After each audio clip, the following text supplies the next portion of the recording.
คอมพิวเตอร์เก่านะครับไม่ได้ใช้งานเพราะว่าผุพังนะครับก็มารีโนเวทใหม่เป็นโต๊ะหนังสือสำหรับนักเรียนนะครับก็เป็นอีกหนึ่งรูปแบบในการสร้างโต๊ะให้เด็กๆเอาไว้เก็บหนังสือนั่งทำกันบ้านนะครับเสริมปลั๊กไฟและสวิตช์ไฟอำนวยความสะดวกในยามค่ำคืนนะครับไว้อ่านหนังสือหลังจากเลิกเรียนนะครับชั้นก็แข็งแรงเพราะว่าทำมาจากไม้จริงซะส่วนใหญ่นะครับ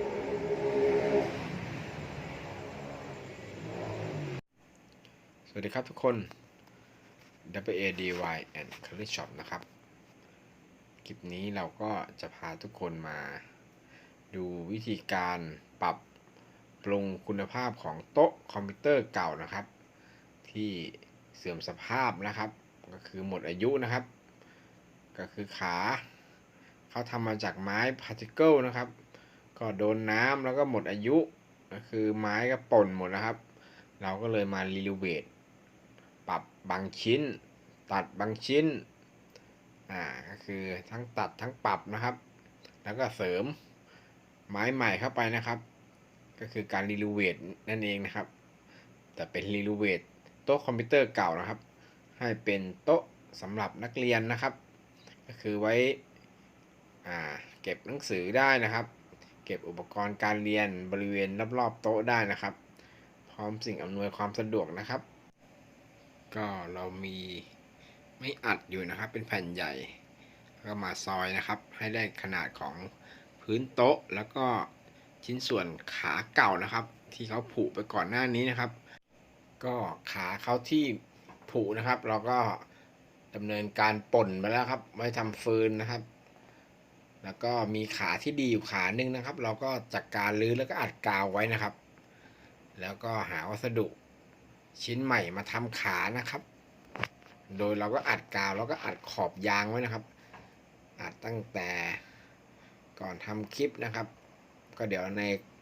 ขั้นตอนก็จะมีให้เห็นนะครับว่าที่เราทำไว้เป็นยังไงนะครับ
คอมพิวเตอร์เก่านะครับไม่ได้ใช้งานเพราะว่าผุพังนะครับก็มารีโนเวทใหม่เป็นโต๊ะหนังสือสำหรับนักเรียนนะครับก็เป็นอีกหนึ่งรูปแบบในการสร้างโต๊ะให้เด็กๆเอาไว้เก็บหนังสือนั่งทำกันบ้านนะครับเสริมปลั๊กไฟและสวิตช์ไฟอำนวยความสะดวกในยามค่ำคืนนะครับไว้อ่านหนังสือหลังจากเลิกเรียนนะครับชั้นก็แข็งแรงเพราะว่าทำมาจากไม้จริงซะส่วนใหญ่นะครับ